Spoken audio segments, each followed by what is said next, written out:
Bonjour et bienvenue sur les Intrépides de l'Assertif, le nouveau podcast dédié à la certification professionnelle. Chaque mois, OC Connect et 4 associés ouvrent leur micro à des femmes actrices de la certification. Audacieuses, lumineuses et inspirantes, elles nous embarquent dans le voyage de leur vie professionnelle. Bonne écoute. Bonjour à toutes et à tous. Pour ce mois d'octobre où l'on sent l'automne s'installer sans aucun scrupule, MyCertif et 4 associés vous invitent à rencontrer une nouvelle intrépide de l'assertif. Quand on l'entend, elle a un je ne sais quoi de chevalier blanc, l'idée d'une justice sociale qui tiendrait aux actions des individus et du collectif. Quand on l'entend, on comprend que son truc à elle, c'est de mettre tous les atouts du côté de ses projets pour faire avancer son idéal de société. Elle s'appelle Virginie Bruguès, elle dirige le campus Media School de Montpellier et on est bien content de la découvrir un peu plus aujourd'hui. Bonjour Virginie, comment allez-vous ? Bonjour Camille, je vais très bien et merci pour cette introduction. Oui, est-ce que vous êtes à l'aise avec ce que je viens de dire justement ? Oui, je suis totalement à l'aise puisqu'effectivement ça correspond. Touchée parce que j'aurais pas dit aussi bien que vous, mais totalement à l'aise bien évidemment. Ok, super. Alors, dans votre parcours, on remarque assez vite qu'il y a une alternance entre l'univers du public et celui du privé. On dirait que vous savez faire de sacrés grands écarts, en fait, entre votre première aventure professionnelle chez Quick et votre histoire d'amour avec la fondation Agir contre l'exclusion. Quand on a préparé un peu l'émission, vous disiez aussi que cette alternance, c'était un peu l'idée de prendre le plus fort chez chacun. Comme si finalement le public avait ses points forts, le privé avait ses points forts, et c'est juste. Totalement, parce que pour moi c'est pas antinomique, au contraire les deux doivent avancer ensemble. Et c'est vrai que j'ai eu cette révélation là très jeune quand j'étais salariée dans le privé, dans une école de commerce. Et que j'ai découvert la fondation FACE et notamment le club Facero, puisqu'à l'époque je n'étais pas encore partie vivre mon expérience parisienne, j'étais à Montpellier et j'étais bénévole pour cette fondation. Et c'est là où en tant que bénévole, j'ai accompagné des personnes en situation d'exclusion et qu'on devait accompagner dans leur insertion professionnelle.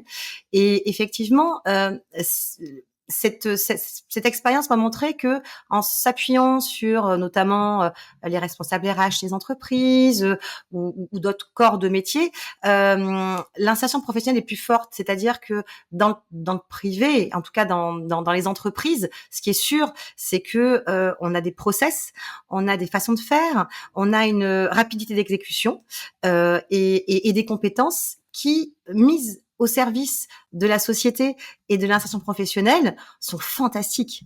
Donc, et je dis pas que c'est pas le cas dans le public, c'est pas le sujet, mais c'est des façons de faire qui sont différentes et complémentaires. Et cette complémentarité-là ne m'a jamais quittée dans mon expérience professionnelle.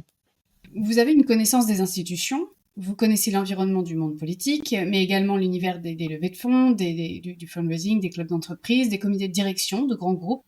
Vous dites que vous prenez donc le meilleur de chacun des deux mondes. Si vous aviez le droit à 3 mots pour définir le meilleur de chacun, ça serait lequel ? 3 mots par structure. 3 mots côté privé, côté public, les points. Ok. 3 mots côté privé, c'est l'efficience, l'agilité et le pragmatisme. 3 mots dans le public et l'associatif, l'institutionnel d'une manière un peu plus large, c'est le sens. Premier mot très important pour moi, c'est le sens. Ensuite, c'est la mobilisation, la médiation, alors c'est plusieurs mots, mais en tout cas cette capacité. Alors c'est pas un mot, mais cette capacité à pouvoir mettre en œuvre des choses dans un environnement complexe. Et ça, cette capacité-là dans les institutions et notamment dans le public, je l'ai jamais vu ailleurs. Et enfin, les hommes et les femmes, que ce soit dans l'associatif ou quand j'ai travaillé notamment dans les collectivités publiques, qui sont assez extraordinaires. Parfois fatigués pour diverses raisons, mais c'est souvent des personnes qui ne sont pas là par hasard et qui donnent un supplément d'âme dans ce qu'ils font. Et ça m'a beaucoup touchée. Le grand changement provoqué par la loi pour la liberté de choisir son avenir professionnel, c'est l'idée aussi de la rencontre de ces deux mondes. Comment ça vous apparaît ? Ça donne le meilleur de l'un et de l'autre ou ça empêche le pire ? Les deux, mon capitaine.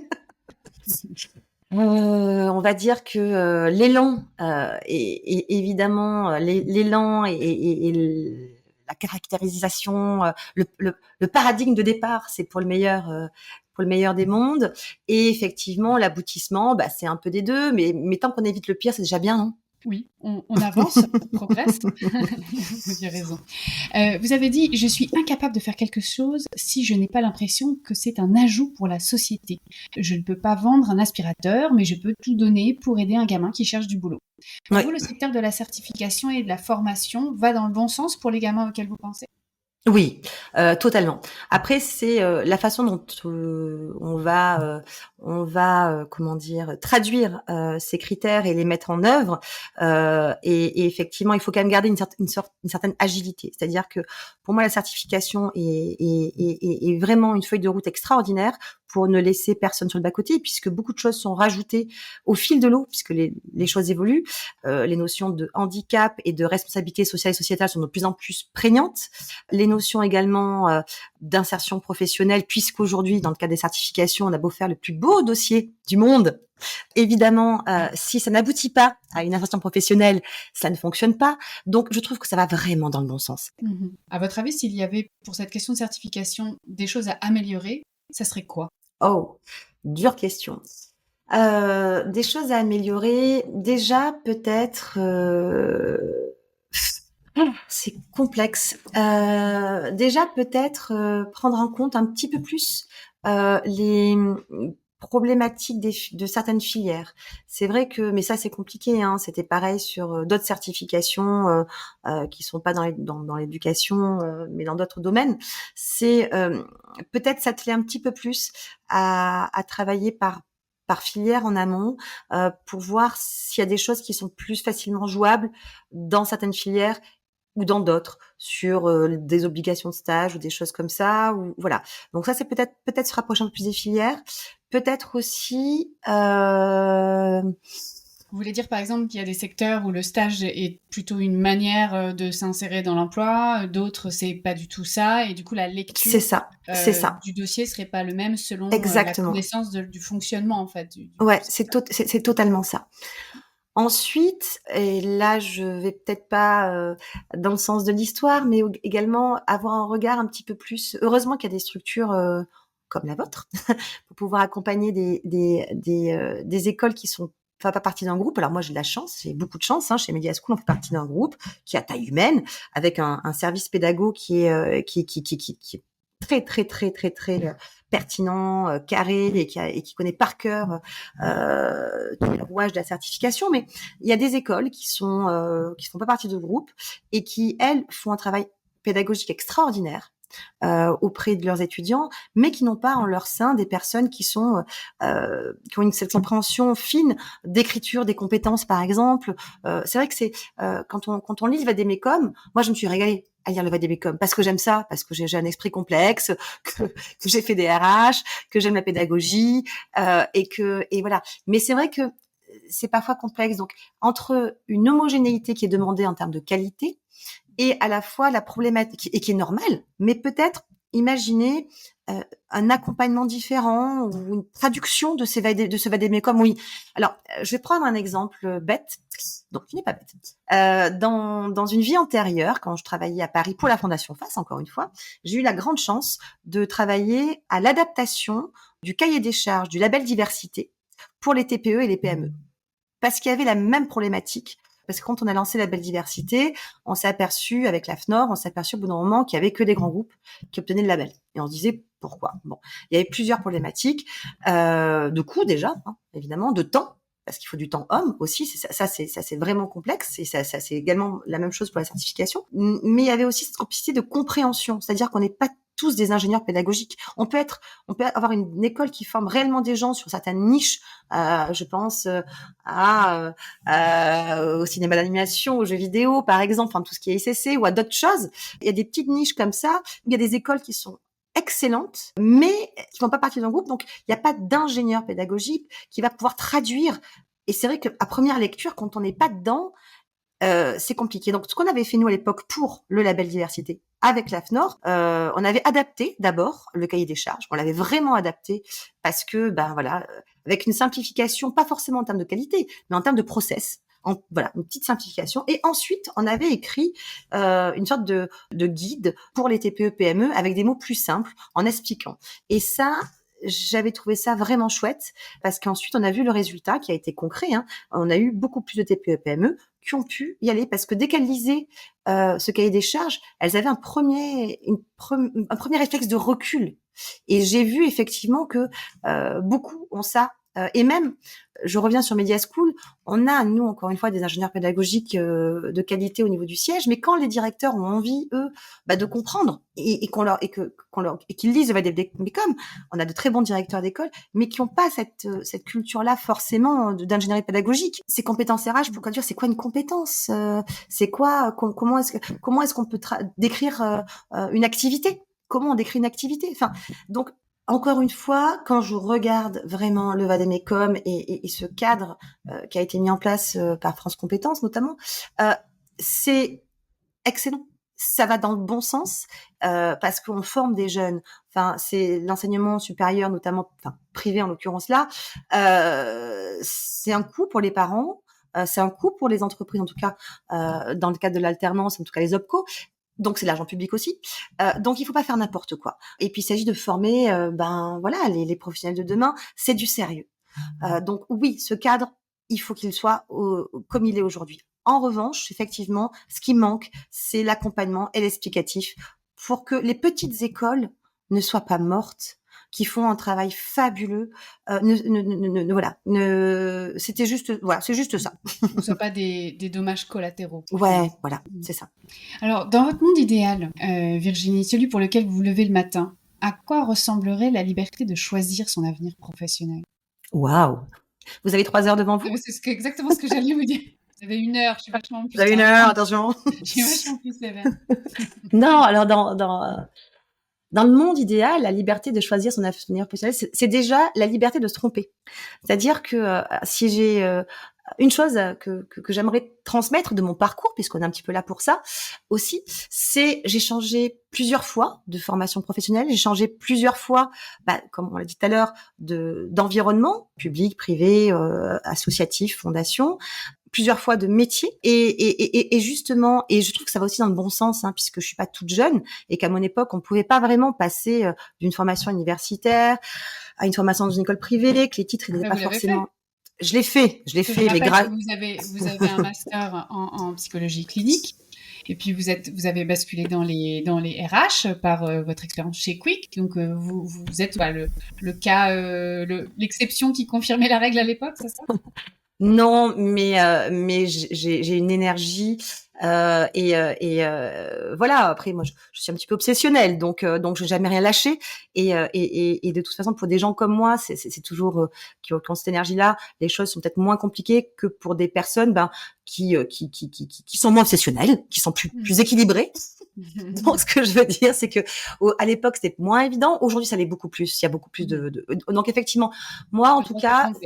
Ouais. Aujourd'hui, moi, si j'ai un message à faire passer là-dessus, c'est vraiment cette possibilité qu'on laisse le choix aux gens de tenter, de se tromper, de revenir, parce que je suis intimement persuadée aussi que on ne fait pas toute sa vie dans le même métier avec autant de passion, et que travailler c'est dur, on passe beaucoup de temps, et que le jour où on perd un petit peu la foi et la passion à ce qu'on fait, eh bien, il faut avoir la possibilité de changer, de se réinventer. Ça peut aussi donner éventuellement des profils assez variés. Ça donne de l'oxygène aussi, plutôt que d'une profession et d'un corps de métier qui aurait exactement le même profil psychologique, le même background, la même culture. C'est nécessaire pour faire cohésion d'équipe, mais parfois c'est un peu, comment dire, un peu comme quand un organisme ne se renouvelle pas.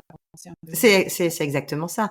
Non, mais c'est vraiment nécessaire d'avoir des gens qui ont une diversité effectivement d'environnement, de métiers. C'est aussi, on travaille pas tous dans des organisations, dans des grandes organisations, et dans les TPE, PME, qui sont quand même la majorité des structures qui accueillent des salariés en France ou des agents, pour ceux qui sont fonctionnaires. Il faut une polyvalence. Et je pense qu'aujourd'hui, et encore une fois, la certification va dans ce sens-là également, et je trouve ça très bien. Les soft skills, aujourd'hui, sont de plus en plus importants. Et ce travail de cette polyvalence, cette capacité à pouvoir aussi se dire, je me lance, cette audace, c'est aussi très important.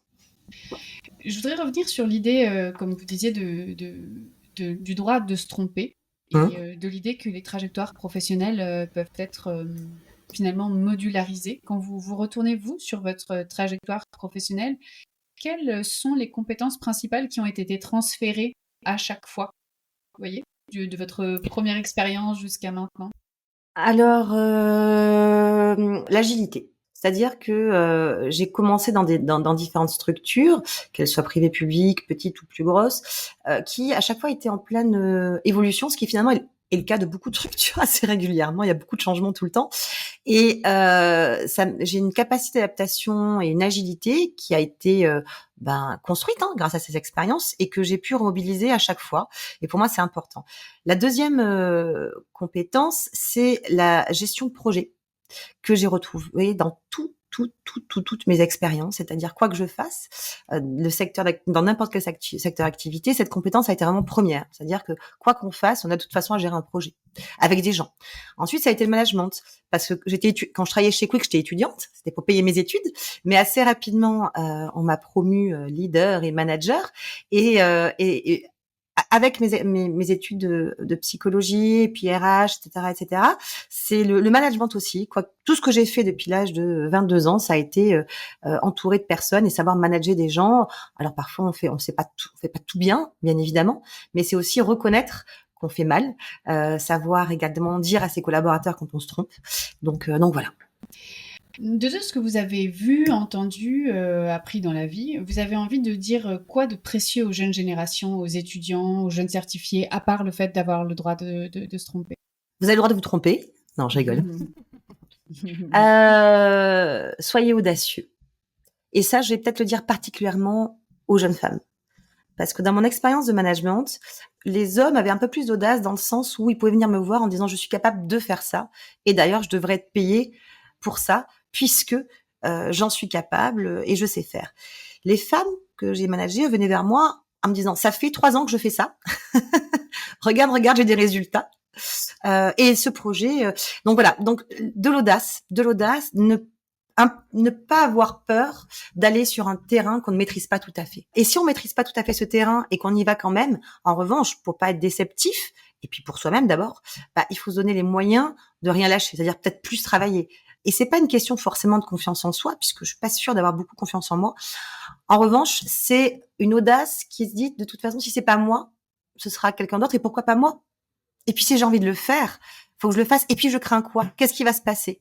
Qu'est-ce qui va se passer? Ça rejoint la compétence d'agilité dont vous parliez. Quand vous dites ça mobiliser, parce que c'est intéressant, au fond, là on a parlé de compétences, on a parlé aussi d'activités, quelque part comme la gestion de projet, mais là si on prend l'agilité, on parlait de capacité d'ailleurs, si on va dire que l'agilité, c'est le résultat. Vous avez mobilisé un certain nombre de compétences pour ça, comme par exemple le fait d'observer. Je pense que c'est comme ça que ça commence, non? Votre agilité, vous observez votre environnement, votre entourage, Avant ses même familiers. d'observer, c'est d'abord être curieux. La première chose, à mon sens, c'est être curieux. Dernièrement, j'étais sur un projet avec une amie. On était en train de réfléchir à un projet comme ça pour elle. Et je disais, d'abord, on va partir en se disant, en toute humilité, même si on maîtrise un petit peu le truc, en disant qu'on ne connaît pas. Donc, c'est d'abord avoir de l'humilité, de la curiosité et vient juste après, effectivement, vous avez raison, l'observation. Et une fois qu'on a fait tout ça, bon, on est sur de la veille, hein, si on parle en marketing. Et une fois qu'on a fait tout ça, c'est aussi une autre notion que j'aime beaucoup qui s'appelle la sérendipité. C'est-à-dire que avoir un objectif, suivre cet objectif, mais s'autoriser parfois à faire des pas de côté pour pouvoir effectivement se dire, voilà, ne pas quitter l'objectif final, bien évidemment, mais se laisser entraîner vers des choses qui arrivent à soi, soit en faisant des recherches sur un sujet, soit elles sont là, soit apportées par d'autres, et ne pas s'interdire, sous couvert que ce n'était pas notre première projection et que c'était pas forcément dans notre feuille de route, ne pas s'interdire d'aller observer un petit peu, d'aller mettre un tout petit pied, sans se perdre, hein, bien évidemment. Voilà. La sérendipité. Pour vous, c'est deux choses, la curiosité, la sérendipité, l'humilité aussi, vous l'avez mentionné. Ce sont comme si c'était les 3 piliers ou les 3 clés pour qu'on puisse se permettre de faire un écart de la trajectoire professionnelle qu'on s'était dessinée pour permettre de nous emmener autre part. C'est exactement ça. C'est non seulement exactement ça pour la trajectoire professionnelle, mais c'est aussi ça pour n'importe quel projet, en fait. Personnel ou professionnel, en fait. C'est, voilà, il faut évidemment bien réfléchir en amont, il faut pas non plus se laisser embarquer dans des choses qui ne nous correspondent pas, à l'évidence. Mais il ne faut pas s'interdire de s'étonner de certaines choses, ne pas s'interdire de saisir des opportunités. Le pire, c'est d'avoir des opportunités qui passent et ça nous, enfin, voilà. Le pire dans la vie, à mon sens, c'est lorsqu'il y a une opportunité, c'est déjà de ne pas la voir. D'où l'observation. Vous avez entièrement raison, Camille. Je reviens encore une fois sur cette observation-là. D'abord, savoir voir les opportunités. Et il faut lever la tête. Et une fois qu'on les a vues, savoir les saisir et avoir le courage de les saisir. Et savoir ce qu'on peut gagner, ce qu'on peut perdre, et se dire, voilà, j'ai bien mesuré tout ça, et là, j'y vais, même si j'ai quelque chose à perdre. C'est ce que vous demandez à vos étudiants ? Oui, surtout en 5e année, parce que on va les lâcher, et que juste après, ils vont être sur le marché de l'emploi, on les accompagne. Mais au-delà de les accompagner sur des job dating avec des entreprises partenaires, des choses comme ça, comme on fait beaucoup chez Media School, on a plein de choses à proposer à nos étudiants en fin de cursus et jeunes diplômés et alumni. Au-delà de ça, cette 5e année, moi j'aime beaucoup travailler sur les soft skills avec eux, parce que on est là aussi, encore une fois, entre professionnels, on n'est pas, ce que je dis souvent, alors dans la communication, sans dénigrer la communication, loin de là, mais on n'est pas des neurochirurgiens. C'est-à-dire que la technicité du geste n'est pas le plus important finalement dans nos métiers. On en a besoin, bien évidemment, il faut maîtriser des outils, il faut maîtriser des techniques, il faut maîtriser des process, des façons de faire, mais les capacités individuelles, les soft skills, ce qu'on est soi et la façon dont on va travailler avec les autres priment finalement sur le geste. Alors, comme on est un peu dans la projection de l'idéal, de qu'est-ce qu'on pourrait faire, etc. J'en ai une autre un petit peu, comme ça. Ouh là là. Par curiosité. Par curiosité, à votre avis, où serez-vous dans 20 ans, Virginie ? Oh là. Alors, dans 20 ans, non, je vais pas vous dire mon âge. Dans 20 ans, j'aurai un âge certain, voire un certain âge. Je ne me vois pas ne pas travailler. Pourtant, j'aurai bien l'âge de la retraite, bien évidemment. Je me vois travailler à mon rythme, faire des choses qui me plaisent, toujours revenir vers le sens. Vers le sens, c'est peut-être des choses un petit peu plus créatives, parce que j'ai pas vraiment eu l'occasion de faire dans ma carrière, parce que, encore une fois, on reste sur des choses qui sont pragmatiques et qui sont utiles, soit pour la société, soit pour l'entreprise pour laquelle on travaille. Donc, vous voyez, quelque chose d'un petit peu plus créatif, et puis un investissement toujours. Voilà. Toujours dans la fondation FAS, par exemple. Ça fait très très longtemps que vous y êtes, comme vous l'avez dit au départ, d'abord bénévolement, et puis Oui, depuis 2004. Depuis 2004, la première fois que j'ai, en tant que bénévole, à l'époque j'étais en RH, et j'ai fait du parrainage en 2004. Alors, face ou ailleurs, encore une fois, mais en tout cas dans quelque chose qui fait sens, et où surtout mes compétences serviront, parce que je sais pas tout faire et personne ne sait tout faire, donc quelque chose qui soit en cohérence entre ce que je sais faire et ce qui me plaît. Merci à vous. Merci Virginie pour cet échange très riche et puis qui nous a permis de mieux vous connaître. Prenez soin de vous et à bientôt. Vous aussi. À bientôt. Voilà, cet épisode des Intrépides de l'Assertif touche à sa fin. Merci Virginie Bruguès, directrice du campus Media School de Montpellier, d'avoir participé à cette interview et d'avoir bien voulu répondre à mes questions et de nous avoir partagé votre vision du monde, votre vision de la trajectoire professionnelle et de la certification. À bientôt tout le monde, rendez-vous évidemment le mois prochain. D'ici là, portez-vous bien.